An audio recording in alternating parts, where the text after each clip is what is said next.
मेरे प्रिय देशवासियों, नमस्कार। कल से शक्ति की उपासना का पर्व नवरात्रि का आरंभ हो रहा है।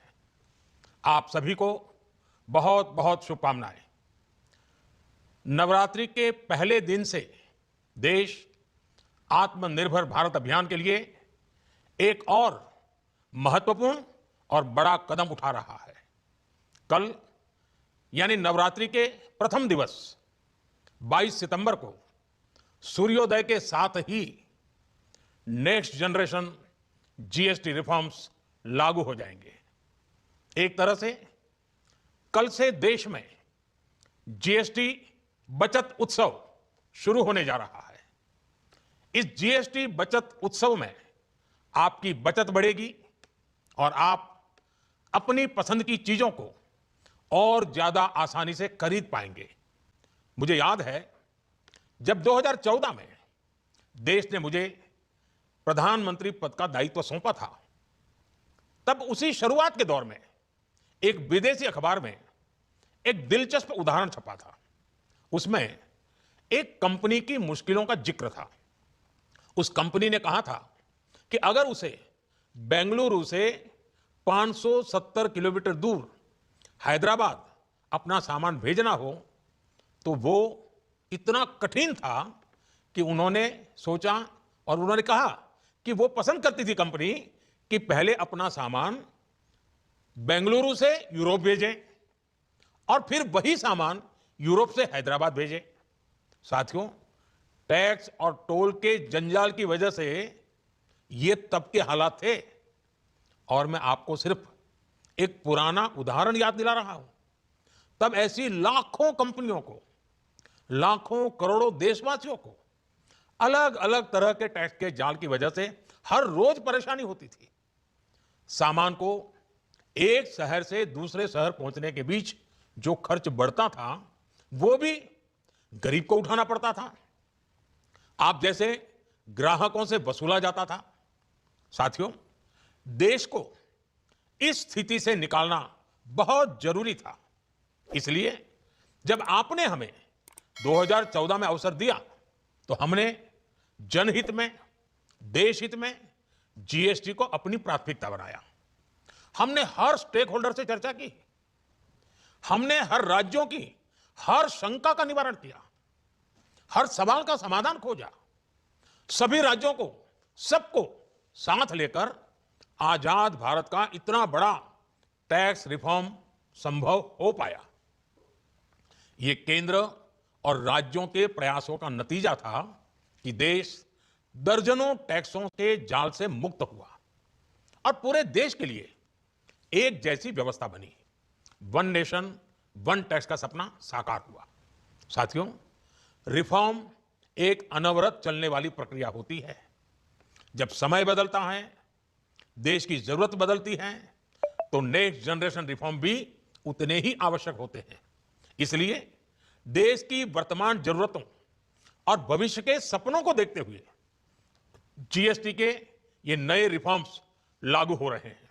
नए स्वरूप में मुख्य रूप से अब सिर्फ 5% और 18% के ही टैक्स स्लैब रहेंगे। इसका मतलब है रोजमर्रा के इस्तेमाल की ज्यादातर चीजें और सस्ती हो जाएगी। खाने पीने का सामान, दवाइयां, साबुन, ब्रश, पेस्ट, स्वास्थ्य और जीवन बीमा, ऐसे अनेकों सामान, अनेकों सेवाएं या तो टैक्स फ्री होगी या फिर केवल 5% टैक्स देना होगा। जिन सामानों पर पहले 12% टैक्स लगा करता था, उसमें से 99% यानी करीब करीब 100 के निकट 99% चीजें अब 5% टैक्स के दायरे में आ गई है।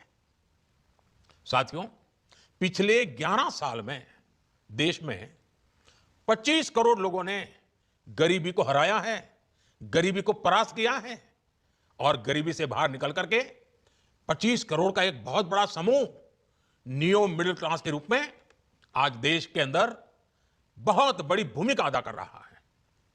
इस नियो मिडिल क्लास की अपनी एस्पिरेशंस हैं, अपने सपने हैं।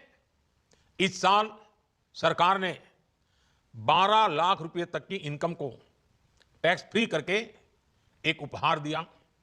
और स्वाभाविक है, जब 12 लाख रुपयों का इनकम टैक्स में राहत हो जाए तो मध्यम वर्ग के जीवन में तो कितना बड़ा बदलाव आता है, कितनी सरलता सुविधा हो जाती है।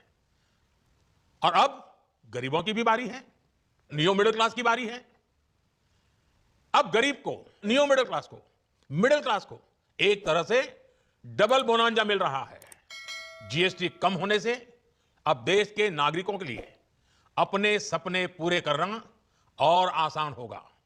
घर बनाना, टीवी, फ्रिज खरीदने की बात हो, स्कूटर, बाइक, कार खरीदना हो, यह सब पर अब कम खर्च करना होगा। आपके लिए घूमना फिरना भी सस्ता हो जाएगा, क्योंकि ज्यादातर होटल्स के कमरों पर भी जीएसटी कम कर दिया गया है। वैसे साथियों, मुझे इस बात की खुशी है कि दुकानदार भाई बहन भी जीएसटी रिफॉर्म को लेकर बहुत उत्साह में हैं। साथियों, विकसित भारत के लक्ष्य तक पहुंचने के लिए हमें आत्मनिर्भरता के रास्ते पर चलना ही होगा।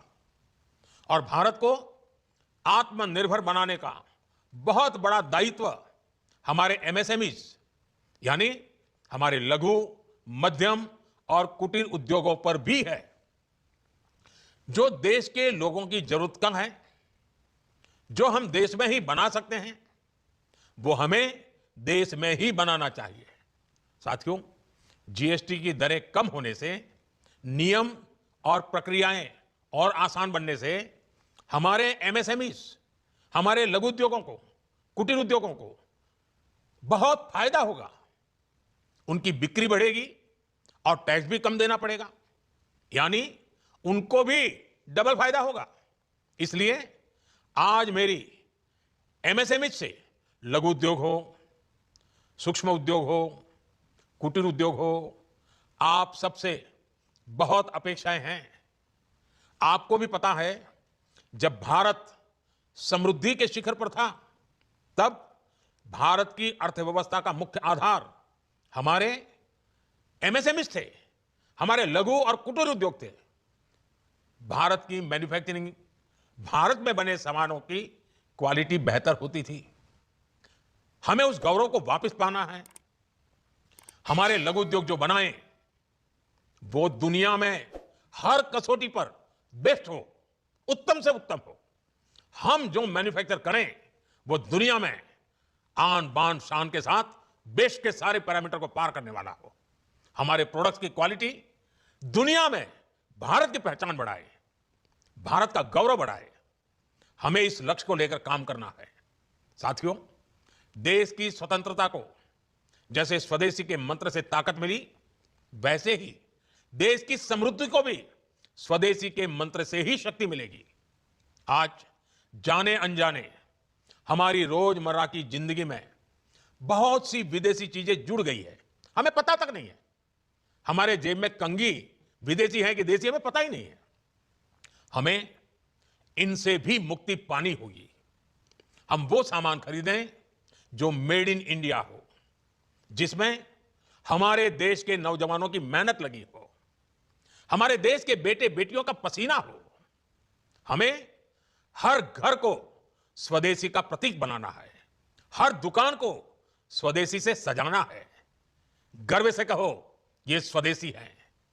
गर्व से कहो, मैं स्वदेशी खरीदता हूं, मैं स्वदेशी सामान की बिक्री भी करता हूं। ये हर भारतीय का मिजाज बनना चाहिए। जब यह होगा तो भारत तेजी से विकसित होगा। मेरा आज सभी राज्य सरकारों से भी आग्रह है, आत्मनिर्भर भारत के इस अभियान के साथ, स्वदेशी के इस अभियान के साथ अपने राज्यों में मैन्युफैक्चरिंग को गति दें। पूरी ऊर्जा से, पूरे उत्साह से जुड़े, निवेश के लिए माहौल बढ़ाएं। जब केंद्र और राज्य मिलकर आगे बढ़ेंगे तो आत्मनिर्भर भारत का सपना पूरा होगा। भारत का हर राज्य विकसित होगा, भारत विकसित होगा। इसी भावना के साथ मैं फिर एक बार इस बचत उत्सव की अनेक अनेक शुभकामनाएं देते हुए अपनी बात समाप्त करता हूं। एक बार फिर आप सबको नवरात्रि की, जीएसटी बचत उत्सव की बहुत बहुत शुभकामनाएं। बहुत बहुत धन्यवाद।